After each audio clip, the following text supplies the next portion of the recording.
Hi, this is a video for IT 221. This is for the last assignment for Chapter 11 Administrative Commands. If you look down here under the rubric, you can see that there's really three parts to it. There are system queries, which are queries that are about the structure of the tables, not the data in them. There are indexes, which can help speed up queries, and there are roles and logins. So again, there's a chapter for this, and once again, I'm going to kind of push it over to the other window so that I can look at it as I go through this. So I'm going to kill a couple of these windows.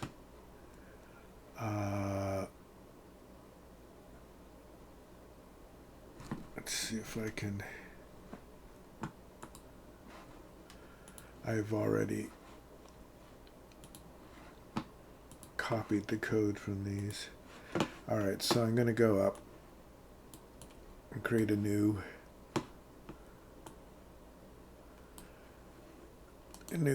query tool. Okay. So one of the things that we're going to look at is, if we look at these, we have catalogs here. And there's two catalogs. There's ANSI and there's Postgres. This will tell us, these give information about the structure of the database. Postgres catalog are tables of the actual data, and changing them could be fatal to your database, just letting you know. ANSI is basically a set of views that look at the data. So I am going to do a quick select star from, and we're going to do from information schema. You see that there? And then I'm going to do a dot tables, and we're just going to run that. And notice it shows me all the tables. Now there's a lot of tables that are catalog tables.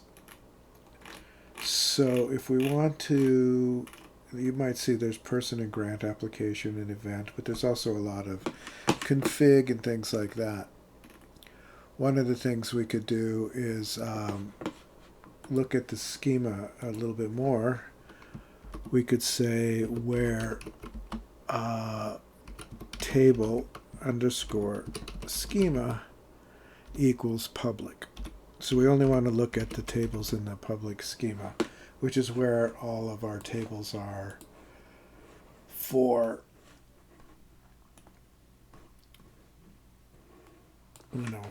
the community assist, see business rule employee. Those are the ones that we would want to do. How do you know this? You really have to just sort of look through them and get a sense of what kinds of things that you can search for. So if I look under ANSI in the catalog objects, you have a list of all the catalog objects here. Let's do a couple more of these. Let's, instead of looking at everything, because you might notice that there's a lot in these tables, a lot that are just sort of like flags. So I am going to do select column name. So we're going to just look at the column names and the data type from information schema dot columns. And we're only going to look at one table, where table underscore name equals grant application.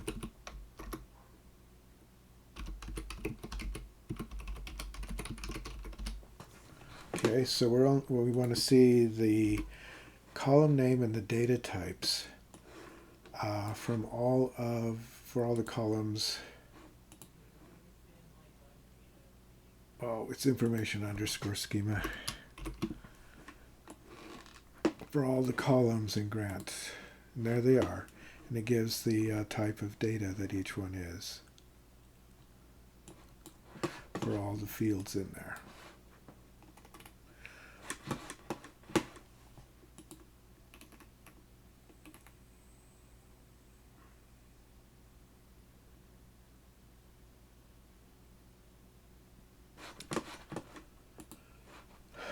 I'm going to do one from PG catalog. So these have been from information schema. Some things are only available in the schema. So I am going to say select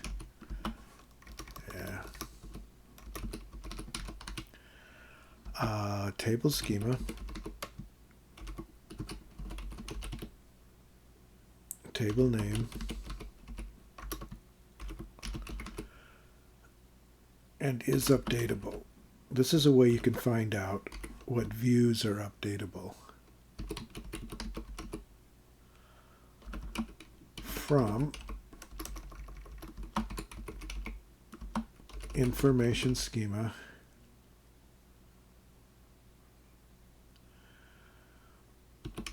so this is still information schema dot views. So we're looking for what views are updatable, where not table schema equal PG catalog. We don't want to see the PG catalog.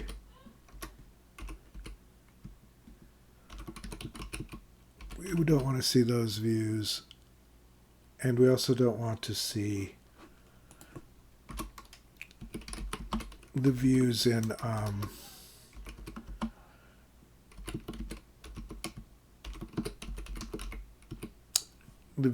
information schema.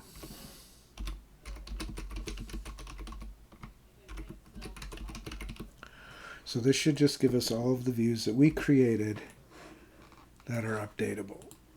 And we've got two of them, right? Two views. In employee schema, there's Seattle addresses, that is updatable, and employee review is not updatable. Okay, so that's useful information.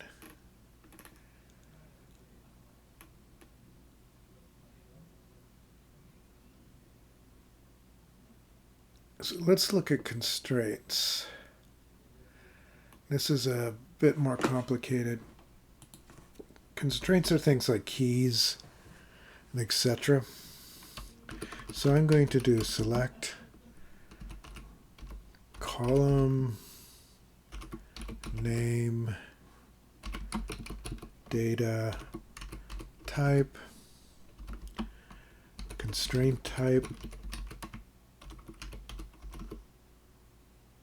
Okay, from information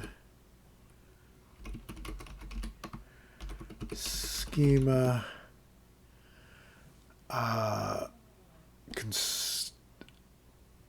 dot table constraints. All right, and we're going to join that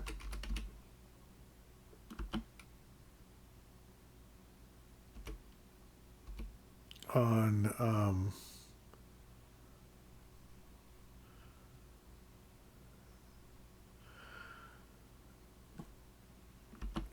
information schema columns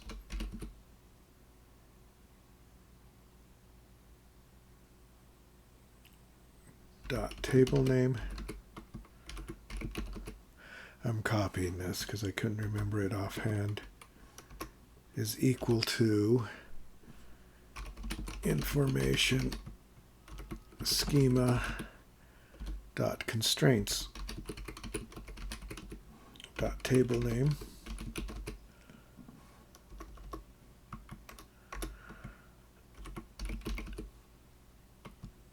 where information schema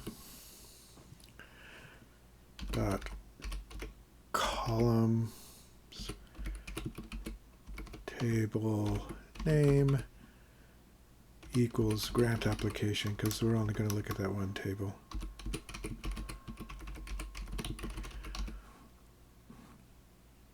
Okay, and then I have order by column name. So the point of this is that you can combine all of these to get just about any information you want.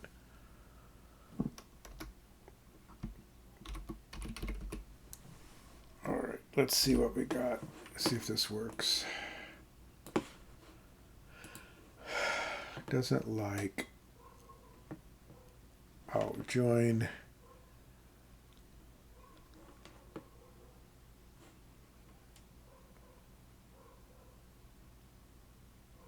So it should be from columns.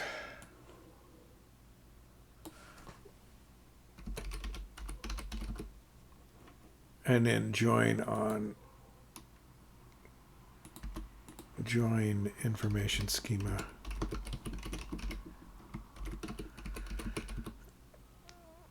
Dot table constraints.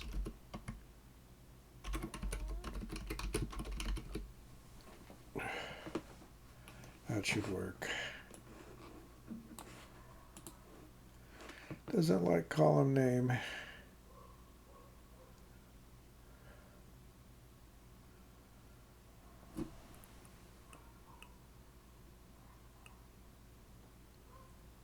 Column name. Select column name. Data type. Oh, down here. Order by. See, I'm capable of all sorts of typos. Now it doesn't like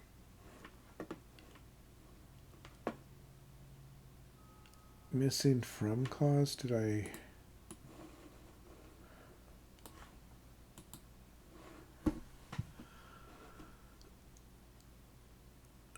On information, schema, columns, table name equals information, constraints, table name. What did I not do right there?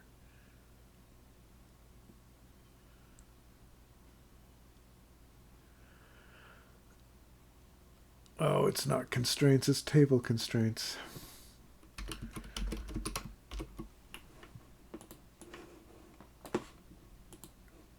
And now it doesn't like. Oh, and then I did it the same too.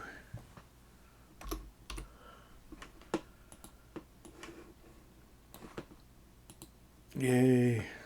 So you can see where there's foreign keys. Things get repeated more than once because they have different values. That's why things are, so it's a date. It's also, there's a check constraint, and there are different things on there. Some of these constraints are not ones that we made necessarily, but are added by the data type. All right, so I'm going to do one more of these, or maybe I'm not. All right, so these are system queries.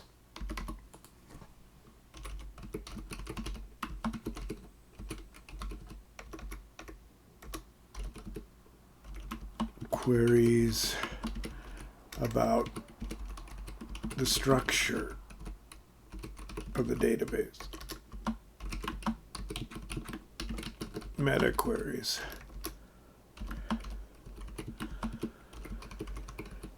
So let's do a couple of indexes. Indexes speed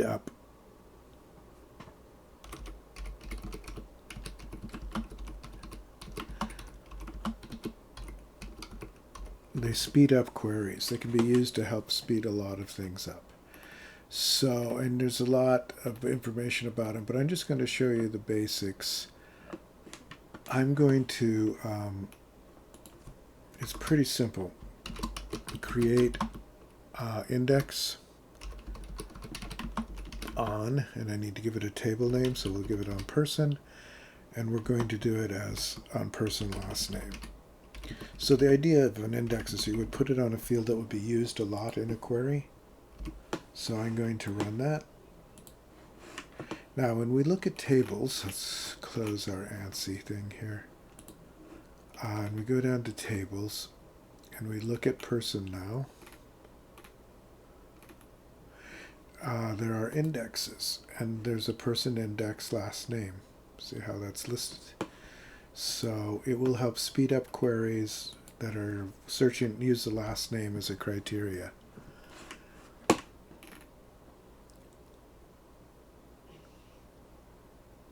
So we're going to do, we looked at it there.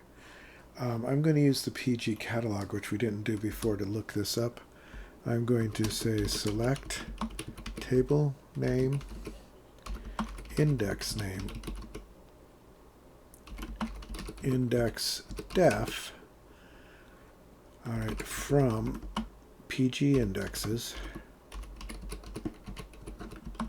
where table name equals person. So we're using the catalog to send the PG catalog as opposed to the ANSI views. What did I do? Table name, index name. Oh, I need to put person in quotes.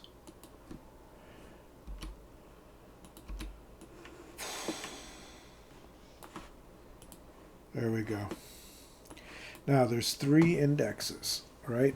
There's the one we just named on person last name, but there's also the index on the person key, and there's also the index on email, which has a unique index. The key is also considered a unique index. All right.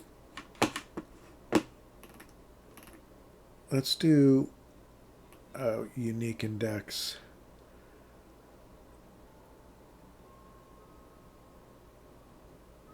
All right, let's look at the definition for the email one.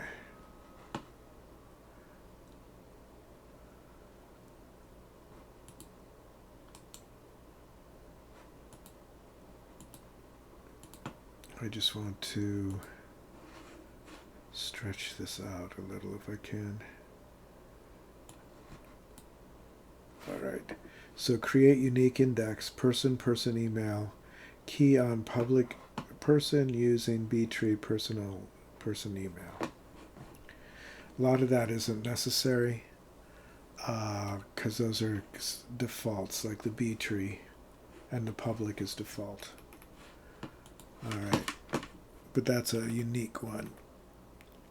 Let's try to do one on the phone. I think this will fail, but we can try. Select unique index on person, and we will do person primary phone. This will work if the phone numbers are all unique, which they might be. No. Well, actually, that's an index error. Create unique index on person primary phone.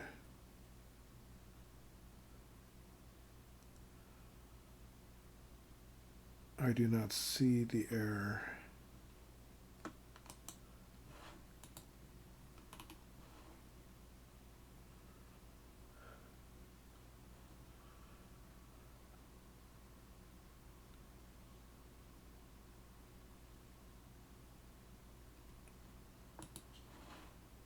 Oh, it's create, not select. Probably should have had more coffee before doing this. All right, we can't do it because there's a duplicate, which is what I thought. Just a couple more things on index. You can do a limited index. For instance, you could do create index on donation, donation amount where, and then what you do to make it limited is you do a where clause. Where donation amount is greater than 500.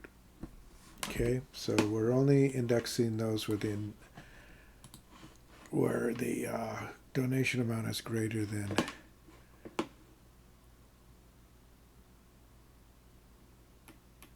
all right. So to get rid of an index, like this one doesn't make a lot of sense. Drop, we need to know what the name of the index is. So I am actually going to go here, copy that down, and we'll make it donation because we need to know the name of the thing to drop it. So I'm going to run this.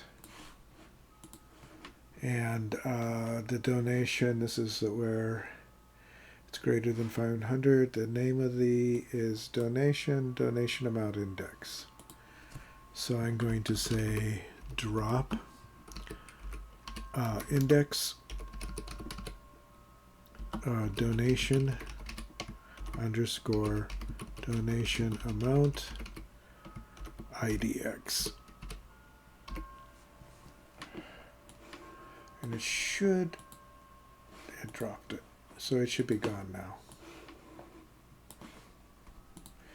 See, it's gone. So that's how you get rid of an index.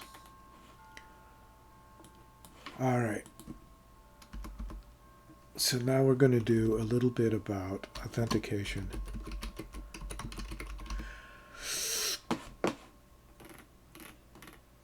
I'm not going to do everything that's in here, but what I'm going to do is I'm going to create a role. So I'm going to say create role employee.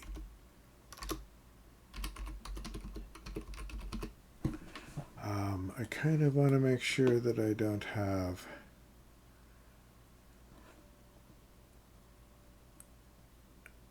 an employee role already. I do.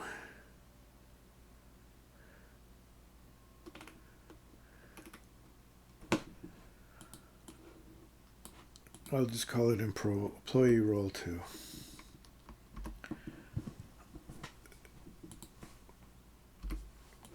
So I'm creating a role. This role doesn't have a login. It actually at this point doesn't have even any authorities. So I am going to grant permission to the database, which is usually automatic. But just in case, I am going to do some grants. Grant connect on database, community assist, PG, to employee role 2.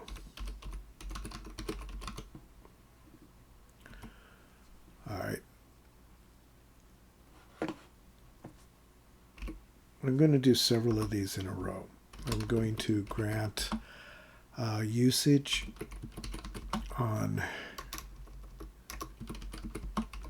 schema public to employee role 2. So that means that they can use that schema. I'm going to grant select on all tables in schema public.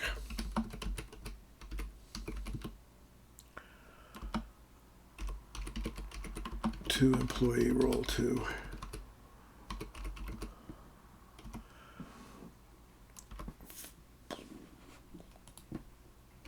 And I am going to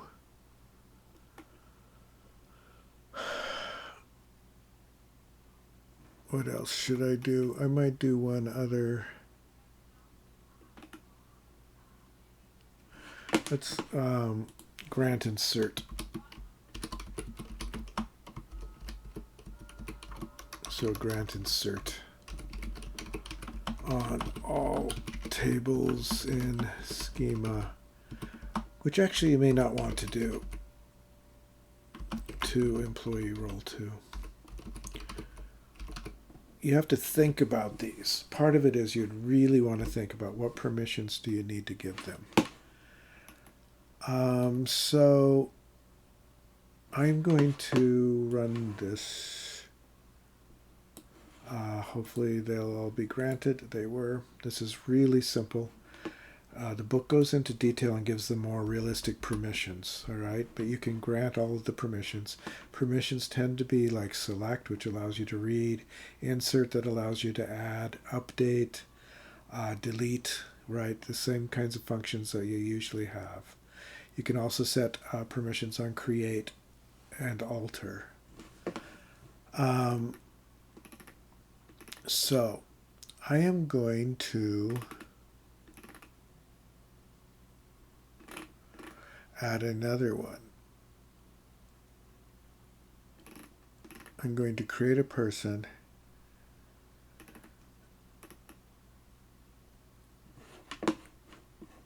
and I'm going to create another role.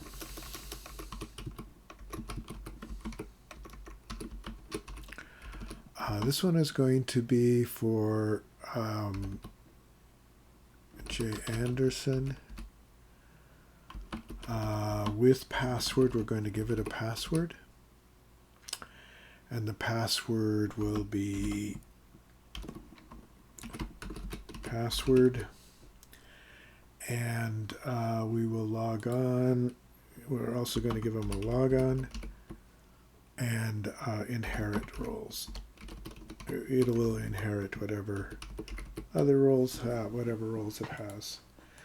So this is another one. The difference between this and this is that J. Anderson can log on.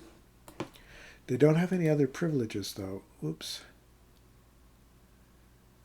So what did I do?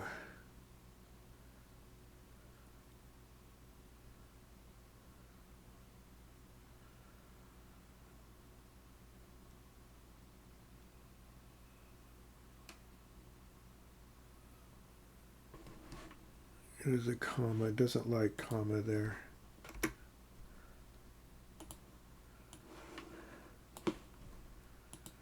There we go. No comma between login and inherit. Now, I am going to add J. Anderson to the employee role. So I'm just going to say grant employee role 2 to J. Anderson. Okay, and now they are a member of the employee role. So if we go, I'm going to refresh logins and roles. So we have employee role 2. I'm going to do properties. Membership doesn't really have the members here, but we can look definition, general. So that's the employee roles. Let's look at J. Anderson. Properties, membership, they're a part of employee role. Privileges, can log in, yes. Inherit rights from parents, yes. They don't have a lot of these other rights, which is fine. All right, so we're going to try to test this, and then we're going to be done. So, a couple of things, the ways to test it.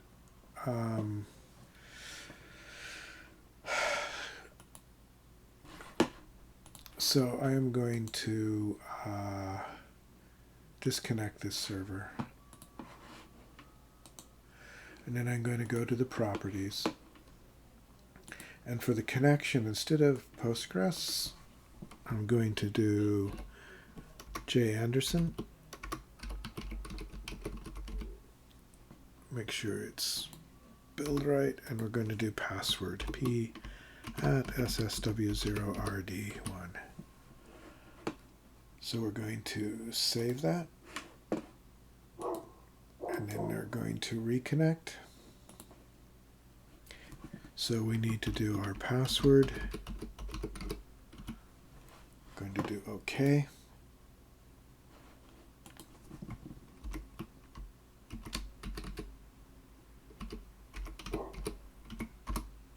It doesn't like our password. Oh.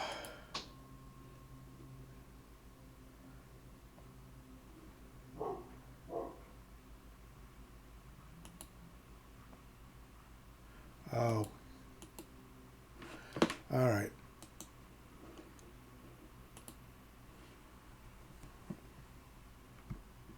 P at ssw0rd1. Oh, come on. And no one. P at ssw0rd. There. That should have worked. P at ssw0rd.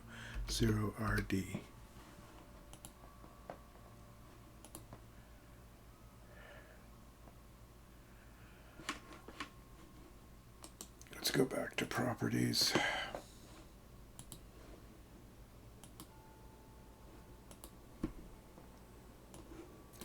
That needs to be in there, out of there.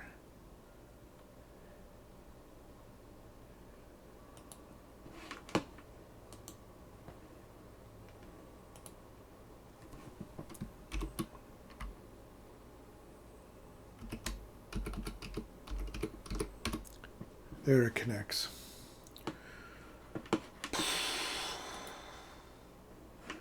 All right, this is dead now. This thing here won't work. But I will add a new query tool. And notice in the corner of it, it should say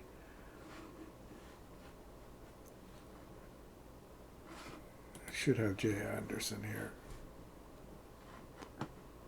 It's hard to see, but J. Anderson is the user here. So J. Anderson has, I'm going to select star from person, and that works just fine. But if I say update person, set last name equals Jones, where person key equals 11.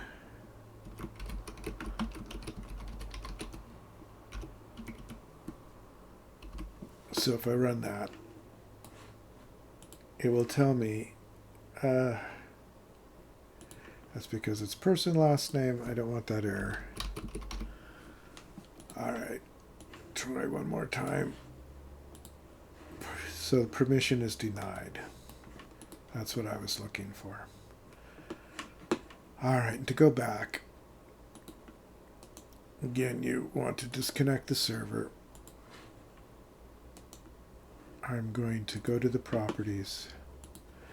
I'm going to change it back to Postgres, or whoever your default user is,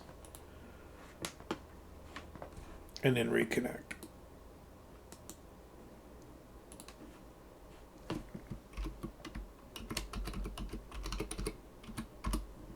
Okay, so that was J. Anderson. This is this. I'm going to save the code. I think we are done with chapter 11.